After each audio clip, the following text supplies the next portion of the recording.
Hola, hola querida audiencia de Juancho Andrade. Estamos aquí en su capítulo Conectando Historias con Andrea González de Nuestro Flow. Hola Andrea, es un placer tenerte aquí. Ay, Juancho, muchas gracias por la invitación. Es un placer acompañarte en esta conversación. Quería contarles pues que ya tuvimos una experiencia con Andrea de un podcast que ella tenía con Nuestro Flow. Entonces vamos a ver cómo nos va. Entonces todos muy atentos y que nos acompañen hasta el final. Bueno, ¿quién es Andrea González? ¿Cómo te defines? Qué difícil pregunta. Esa ya había escuchado cuando a otras personas se las preguntan y ay, me parece tan difícil porque mm, creo que con el tiempo me he aprendido a definir distinto. El tiempo pasa y antes me definía de una manera, ahora me defino de otra, pero ¿quién soy hoy en día? Hay varias etiquetas que me gusta cargar. Soy mujer. Y esto lo aprendí con el tiempo. Pareciera que fuera implícito, pero saber lo que significa ser mujer en este mundo que cambia, lo he abrazado desde hace unos años, no siempre. Soy una mujer colombiana, latina, también me gusta definirme desde ahí, porque hace parte de mi sangre, de mis raíces, de lo que hago también. Ahorita soy una mujer que se mueve entre la ciudad y lo rural, más desde lo rural desde hace unos años, entonces no me defino como una mujer rural ni campesina, pero sí tratando de entender esa otra realidad que por muchos años fue ajena, porque nací en la ciudad, nací en Bogotá. Esta es una pregunta que no está, digamos, en el libreto, pero me causa mucha impresión positiva, porque Andrea y yo nos conocemos hace algunos años y sí veo que ha marcado muy importante esa faceta rural. ¿Cómo fue ese descubrimiento y esa conexión con la naturaleza y cómo ha impactado en la persona que eres hoy? Ay, la verdad, no tengo una historia así como muchas personas también se las he escuchado. He escuchado estas historias de el llamado, ¿no? Me llamó el lugar, la tierra, o que desde chiquitas escuchaba también hace poquito, siempre había querido vivir en ese lugar. No, a mí no me pasó, no fue por ahí. Sin embargo, sí llegó a Guatavita, gracias a mi familia, que por cosas de la vida ellos deciden comprar mis padres, mi mamá y mi papá, un terreno allá y sí, me acuerdo que cuando llegué a verlo, que no lo presentaban, wow, me enamoré. Yo vi ese lugar y dije, esto es increíble. Tengo la fortuna de tener la vista al embalse y al lado mi vecino es en la montaña de Montecillo y era un lugar fascinante, pero no conocía mucho el lugar tampoco. Sin embargo, el pensamiento que tuve fue como algún día será mío de herencia, el de mis papás. Y con el tiempo, a los 6 meses, mis papás deciden venderlo. Y pues algo hubo en mí que La dije, oportunidad, no, claro, eso dije, tiene yo que no ser. puedo dejar que lo vendan. Y les pedí el favor de que me lo vendieran, pero a módicas sumas porque yo estaba emprendiendo. Claro. Entonces también no tenía un trabajo estable, no tenía un sueldo estable, no tenía tampoco unos ahorros y pues menos mal la familia ahí funciona, me lo vendieron a módicas sumas que ya con el tiempo empecé a ir a este lugar, creo que a pedirle permiso para que me recibiera, a, ¿Cómo fue eso? ay, creo que buscar un poco más de historia, saber que Guatavita tiene una historia no solamente o primero ancestral, es un territorio muisca con la laguna de Guatavita, que es un lugar sagrado, y quería conocer qué más traía este lugar desde lo muisca, luego la historia del embalse, que es una historia además, a veces no la conocemos, pero es dolorosa, el embalse desplazó el pueblo y hubo muchas situaciones ahí de dolor, de desplazamientos, como han pasado en muchos lugares de Colombia, y luego pues se arma un pueblo muy pintoresco, ¿no? Diferente a los demás, realmente rompe con las características de un pueblo colombiano en donde la iglesia es el centro, acá no lo es, acá tiene dos plazas y eso me llamaba la atención, entonces creo que fue empezar a involucrarme en esa historia, en ese reconocimiento también de la cultura muisca y eso creo que era ir y simplemente pedirle al territorio que me recibiera y que si era allá donde tenía que estar, que me ayudara a que ese camino fuera y fueron más o menos 15 años para decidir construir y para decidir también ir a vivir allá. Oye, muy interesante y es súper pertinente para todo lo que queremos hablar y lo que vamos a hablar. Nos conocimos en el marco de un ejercicio académico muy interesante, pero cuéntanos de tu trayectoria, pero más concretamente de nuestro flow. Gracias por decirlo así, además, porque cada vez que me preguntan por nuestro Flow, que es la empresa que fundé con mi hermana hace 10 años, este es nuestro 10.º año, la gente le cuesta el nuestro. Entonces siempre me dicen su Flow, tu Flow, y es como allá. Entonces, cuando te digo que gracias, justamente lo que queríamos con nuestro Flow era eso. Y era primero que la gente se apropiara, que dijera nuestro Flow. Y el nuestro hace parte de algo colectivo, un movimiento. El flow en la esencia es eso, es la esencia mínima que tiene el ser humano fuera de todos estos cuerpos materiales, fuera de estos colores de piel, color de pelo, géneros, Más fuera allá de de lo lo que que se sea. ve, Exacto. algo como podríamos decir, como metafísico. Ojalá algo así energético. Nuestro flow entonces es una empresa social hoy en día eh, que lo que hacemos es crear nuevas narrativas para transformar el mundo en el que vivimos y es transformar esas narrativas de desigualdad y de injusticia social que hoy pues nos atraviesan y nos han atravesado por muchos años. Tú apoyas mucho el emprendimiento y el emprendimiento social. ¿Qué es para ti emprender? ¿Y cuáles han sido, digamos, tu principal camino para emprender? A ver, yo cuando decidí emprender sin saber que era emprender. Voy a empezar por ahí. Un día me acuerdo que con mi hermana vive en Canadá, y había una situación que además es muy larga y no la voy a contar ahorita, pero había como un dolor en mí, una necesidad, y simplemente fue alguien, y esto hace parte del camino, alguien que crea en esas ideas, ¿no? Que en este caso fue mi hermana, que me Eso es dijo, verdad. hágale, yo le apoyo.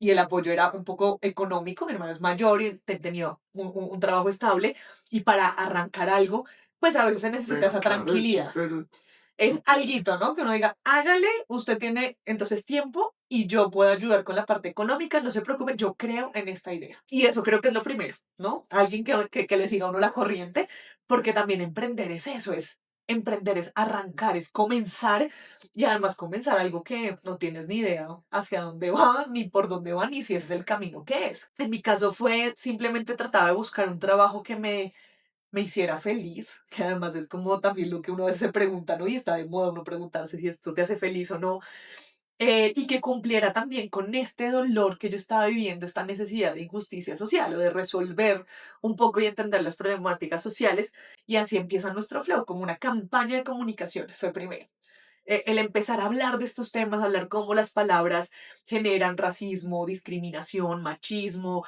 violencia, y cómo desde ahí pues empezamos simplemente a crecer. Algo que, respondiendo a tu pregunta, que me impulsó fue creer en que este dolor valía la pena.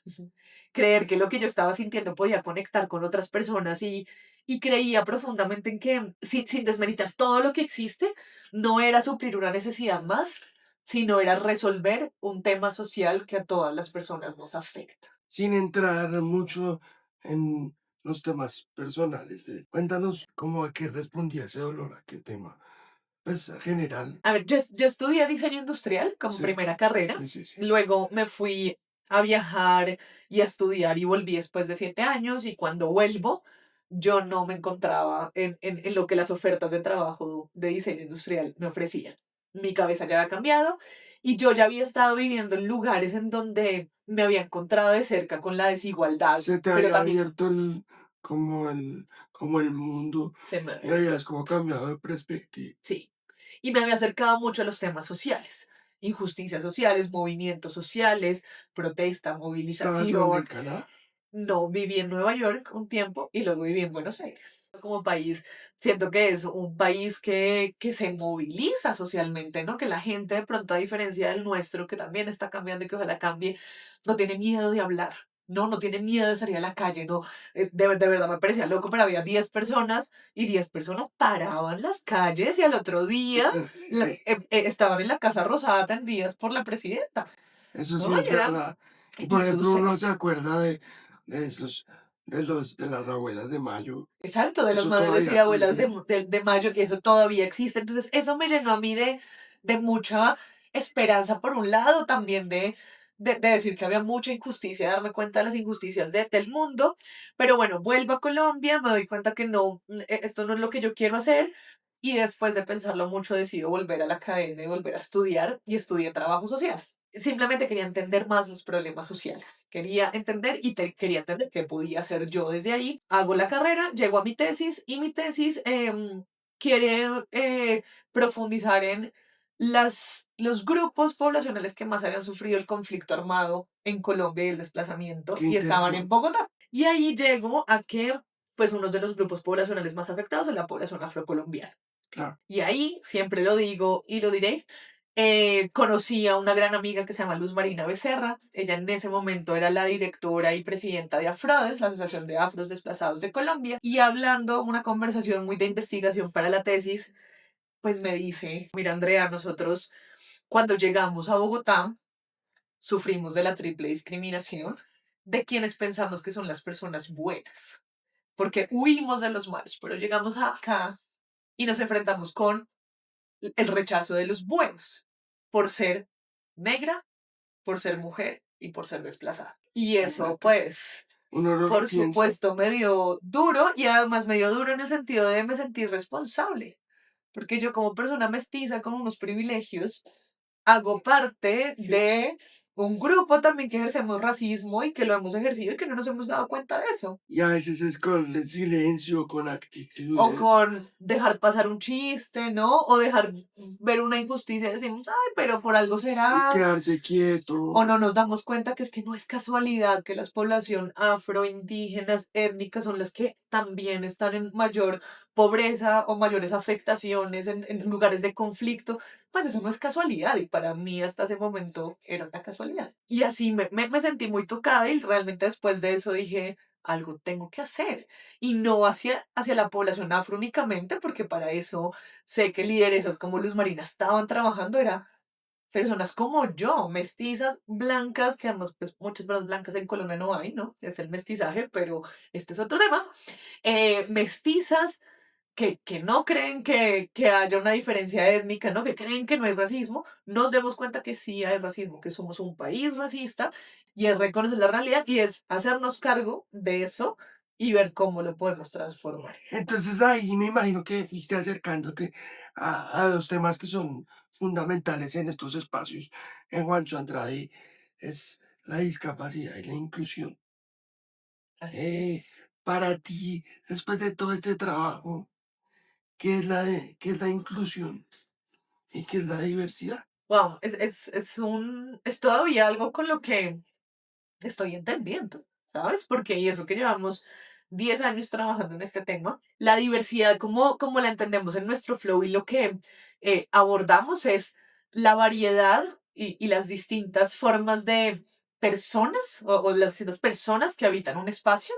Y cuando hablamos de esas distintas o diferentes maneras, hablamos en todos los sentidos, ¿no? De géneros, orientaciones sexuales, etnias, edades, lugares de residencia y podemos abordar un montón de diferencias desde, sí, el ser diferentes, pero además con unas características puntuales, es también diferencias en las experiencias de vida, ¿no? Esa es la diversidad, es como la diversidad biológica también, esas distintas características de un grupo que puede estar en una empresa, que puede estar en un equipo de fútbol, que puede estar en la familia. Ahora, la inclusión es otra cosa, porque a veces nos quedamos con la diversidad y realmente es el paso más fácil, es poder tener un grupo poblacional diverso. Pero ahora la inclusión es cómo logramos espacios en donde todas estas personas, con sus características, sus necesidades particulares, Puedan desarrollarse. puedan desarrollarse, puedan estar. Entonces, imaginémonos un concierto. Uy, para personas diversas y tenemos todas estas personas. Pero ya nos ha pasado con Juancho. Pero hay escaleras, no hay rampas. Entonces, una persona en silla de ruedas, pues va a decir, no, pues suban ustedes o ayúdenme todos a subir, listo. Pero el concierto es en inglés. Y pues no vamos a decir que todas las personas hablan inglés. No, Porque es que puede que no, de pronto la persona mayor no sabe hablar inglés. Entonces, ay, la persona mayor no entendió. No, pues ni modo, no entendiste, ¿no? Y así se pueden ir quedando personas por el camino que no sienten que hacen parte de ese espacio, ¿no? Y no se pueden desarrollar. Entonces, esa es la inclusión. Lo que hemos visto en este tiempo es llegar a la inclusión es difícil y necesita mucho ejercicio y compromiso y prácticas que se quieran hacer, que las organizaciones las quieran hacer, que el gobierno la quiera hacer, y pues ese es un paso en el que se está trabajando para poder llegar. Ustedes en nuestro flow tienen un enfoque muy importante y muy valioso en temas de enfoque de género. Yo quería preguntarte, ¿qué barreras o qué dificultades has visto para que la gente entienda el enfoque de género en este país? ¿Cuáles son digamos, esos peros? Pero, por ejemplo, con el acuerdo de paz, hubo muchas cosas que se dijo del enfoque de género, que el enfoque de género nos iba a volver de X o cual manera. Entonces, ¿cuáles son las barreras que que tú has identificado? Y cómo desde tu trabajo has encontrado o qué herramientas para combatir esas barreras. Pues creo que una de las barreras la estabas mencionando más o menos, y es la desinformación o la información a medias. Ese cuchicheo de es que el enfoque de género nos va a volver así, es que feminismo es lo mismo que machismo, es que, o sea, yo me encuentro con cada cosa que uno dice, pero ¿de dónde sacamos eso? ¿No? Entonces, la desinformación es lo primero, la desinformación genera una resistencia y unas historias, y por eso nosotras creamos nuevas narrativas, ¿no? Crea unas narrativas que afectan entender realmente qué significa el enfoque de género. Entonces, esa ha sido la primera barrera, el tener Sí, personas que tienen una información que no es la correcta y que por esa razón hay resistencia a estos temas. Sin embargo, y voy a unir la segunda, sin embargo, lo que nosotras hacemos desde un principio es, en la metodología que construimos y que nos ha dicho que es un buen paso a paso para acercarnos a estos temas en distintos lugares, es empezar por conversar y sensibilizar desde ahí. Y es aceptar que cada entendimiento es válido, viene de una experiencia de vida también, sí, pero necesitamos es, conversémoslo. ¿Qué no te gusta el enfoque de género? No, que nos van a volver a...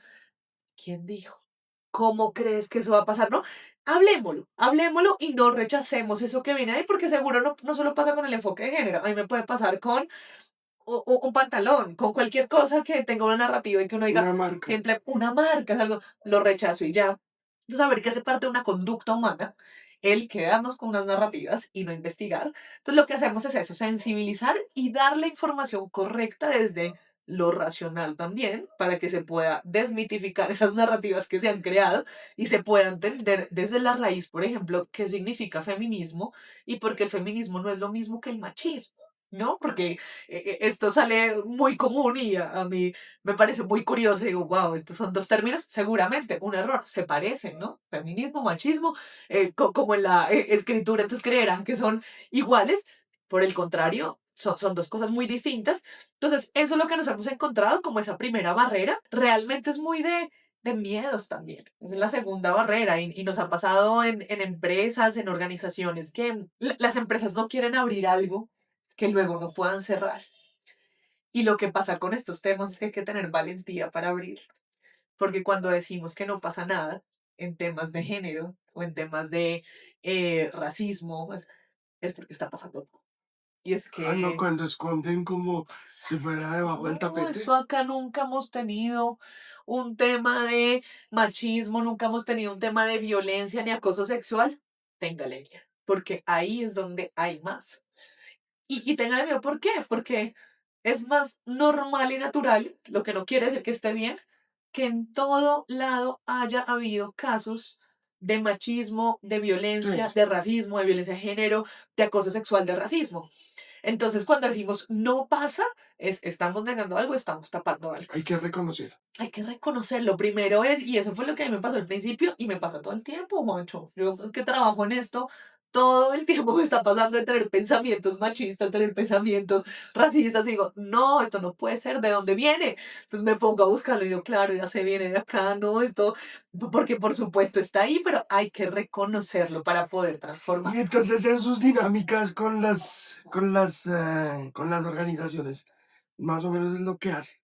Mirar de dónde viene e indagar. Exacto, entender de dónde viene, saber también de dónde viene esa resistencia. Hay veces que pasan con experiencias personales y es que Sí, esto del machismo, el racismo, de la violencia de género, no pasa en contextos aislados, incluso nos ha atravesado a todas las personas de alguna manera.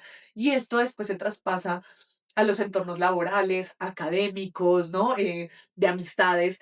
Entonces también es entender, bueno, esa resistencia, ¿dónde está? Pudo haber habido un abuso cuando era Sí, pequeña sí, o sí, sí. pequeño, pudo haber un maltrato en la casa, ¿no?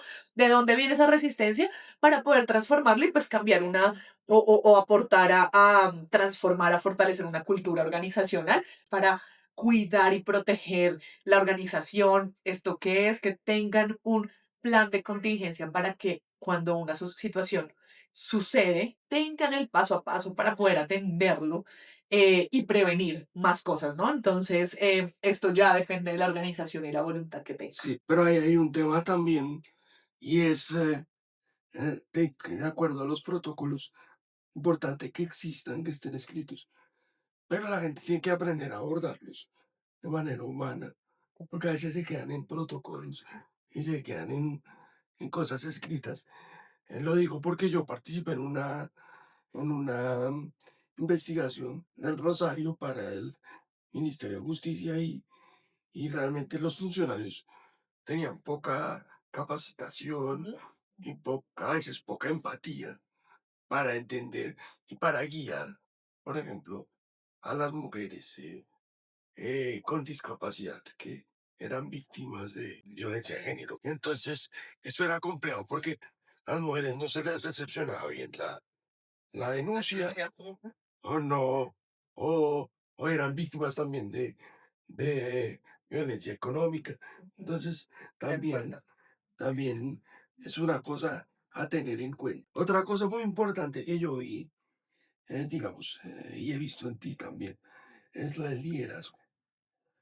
¿Qué es para ti el liderazgo? Y di una palabrita muy importante de todos tus múltiples cursos que has tomado. ¿Cómo relacionas todo esto y con el liderazgo adaptativo?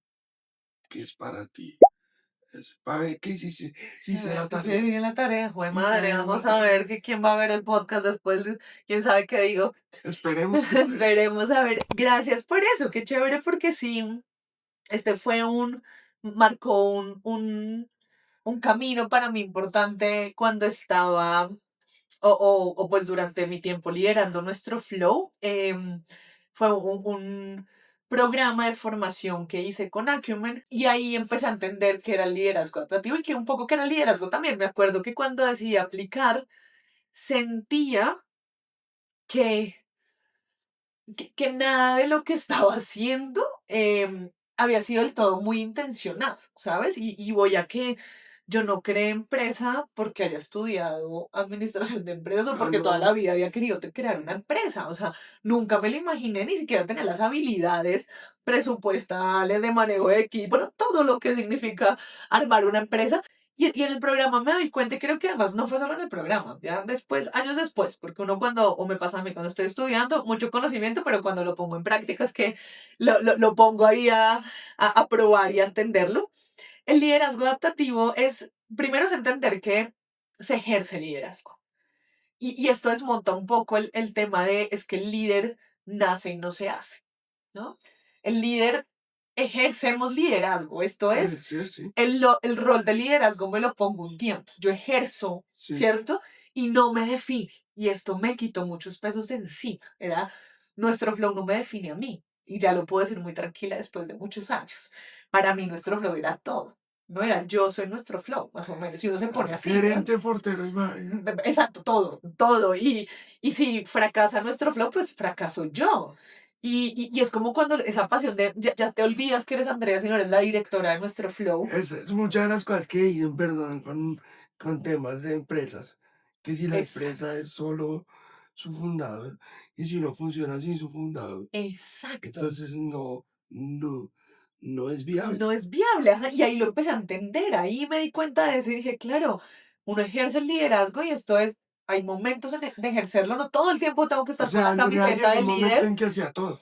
Claro, todo y era también mi responsabilidad. Y entonces, si bien sí, manejo el barco y es importante, como se dice, pero, pero me puedo equivocar, también puedo pedir ayuda, también puedo Obvio. decir no sé, ¿no? Y a veces puedo ponerme la camiseta de líder y a veces no. puedo tener otros roles y puedo también seguir a quienes lidera. Entonces ahí lo empecé a entender y el liderazgo adaptativo habla más de cómo hay algunos problemas en las empresas y en las organizaciones y en la vida propia que no se resuelven de una manera técnica y tratamos de hacerlo técnico siempre. Entonces, para irnos, por ejemplo, en las parejas, hay un problema de comunicación y uno dice, listo, entonces vamos a empezar. Tú hablas 15 minutos, yo hablo 15 minutos Eso y no listo. funciona así. Y pues eso es técnico, Eso no muy funciona bonito, así. pero eso no va a funcionar. Hay un tema adaptativo detrás y es, ¿qué pasa y por qué no podemos hablar?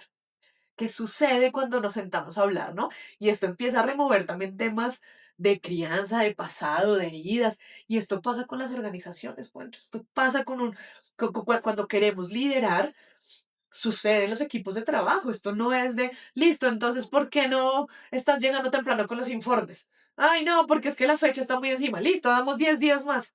Da igual, no vas a llegar. Es porque hay algo de fondo distinto. Esto no es porque la fecha era muy corta, Ah, no. es porque hay algo detrás y es mucho más humano y es mucho más real el entender pues, las experiencias y las vivencias de cada persona. Entonces, de esto habla el liderazgo adaptativo, de cómo ver cuando lo técnico es técnico, pero también entender los problemas sociales y los retos sociales desde lo adaptativo, poder abordarlos y poder pues manejarlos, porque también entender que se abre un mundo alrededor de esos temas no es fácil. No, para mí ha sido, siempre es un placer conversar contigo. Siempre es un gusto. Cuéntame cuál, qué es el mensaje que quieras dejar a todos los seguidores. Creo que habría muchos mensajes que quisiera dejar, pero me parece uno oportuno en este momento que estamos viviendo también. El mundo está cambiando y esto ha pasado siempre, pero ahora creo que estamos viviendo en un momento muy importante donde están en riesgo varios de los derechos que las mujeres y que muchos otros grupos poblacionales han ganado. Mi mensaje simplemente es, no le tengamos miedo a hablar de género, de discapacidad, de diversidad, de encontrarnos en el racismo, en el machismo, que se dejen también abrazar por ese flow y que logremos o logren también como encontrar qué pueden transformar desde cada persona que se puede hacer, porque estoy segura que además la diversidad, la equidad e inclusión abren un mundo maravilloso que les va a encantar. Entonces, no tengan miedo. Si quieren saber más de lo que hacemos, pues ahí está nuestras redes, nuestroflow.com. Ahí pueden entender un poquito más esto qué significa. Y nada, dejarles eso de mensaje, que se animen a tener estas conversaciones valientes sobre género y sobre todas las diversidades, la equidad y la inclusión.